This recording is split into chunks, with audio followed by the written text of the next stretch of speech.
வணக்கம் மக்களே, ரொம்ப நாளாக கம்பேரிசன் பெட்டில் வீடியோ வேணும்னு கேட்டுக்கிட்டே இருந்தீங்க.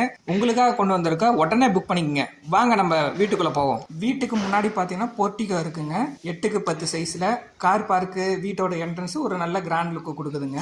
வீட்டுக்குள்ளே வந்த உடனே நல்ல ஸ்பேசியஸான ஹால் இருக்குங்க. ஃபேமிலியாக எல்லாரும் சேர்ந்து கம்ஃபர்டபுளாக இருக்கிற மாதிரி நாங்கள் அமைச்சிருக்கோம். அடுத்தது பார்த்தீங்கன்னா டைனிங் ஏரியா தனித்தனியாக கொடுத்துருங்க. ஹால் தனியாக, டைனிங் ஏரியா தனித்தனியாக கொடுத்துருக்கோம். அதனால் நல்லா நீட்டாக இருக்குங்க. அடுத்து பார்த்தோன்னா கிச்சன் ஏரியா நல்லா சூப்பராக கபோர்டு ஒர்க்லாம் பண்ணி நல்லா வென்டிலேஷன்லாம் சூப்பராக இருக்க மாதிரி வந்து கொடுத்துருக்கோங்க. ஃப்ரிட்ஜு, வாஷிங் மிஷின் வைக்கலாம் ப்ராப்பராக பிளான் பண்ணி ஒரு இடத்த வந்து கரெக்டாக ஃபிக்ஸ் பண்ணியிருக்கோங்க. அடுத்தது பார்த்தீங்கன்னா மாஸ்டர் பெட்ரூம்ங்க. நல்லா கம்ஃபர்டபுளாக யூஸ் பண்ணுற மாதிரி கொடுத்துருக்கோம். விண்டோ வசதி நல்லா ஸ்பேஸ் நல்லா நீட்டாக இருக்குது. இதோட பார்த்தீங்கன்னா அட்டாச் டாய்லெட், காமன் டாய்லெட் வசதியும் வந்து நாங்கள் கொடுத்துருக்கோங்க. ஃபேமிலி டெய்லி யூஸுக்கு ரொம்ப கன்வீனியன்ட்டாக உங்களுக்கு இருக்கும். ஃபர்ஸ்ட் ஃப்ளோரில் பார்த்தீங்கன்னா ஒரு நீட்டான ஒரு பெரிய பெட்ரூம் வந்து கொடுத்துருக்கோம். ட்ரெஸ்ஸிங் யூனிட் வித் அட்டாச் பாத்ரூமோட வந்து நம்ம வந்து கொடுத்துருக்கோம். வீடு வாங்குறவங்க வீடு நல்லா இருக்கணும், அதே நேரம் ஃபேமிலிக்கும் கம்ஃபர்டபுளாக இருக்கணும்னா நினச்சா இந்த ப்ராப்பர்ட்டி கண்டிப்பாக வந்து ஒரு தடவை பாருங்கள். Price, location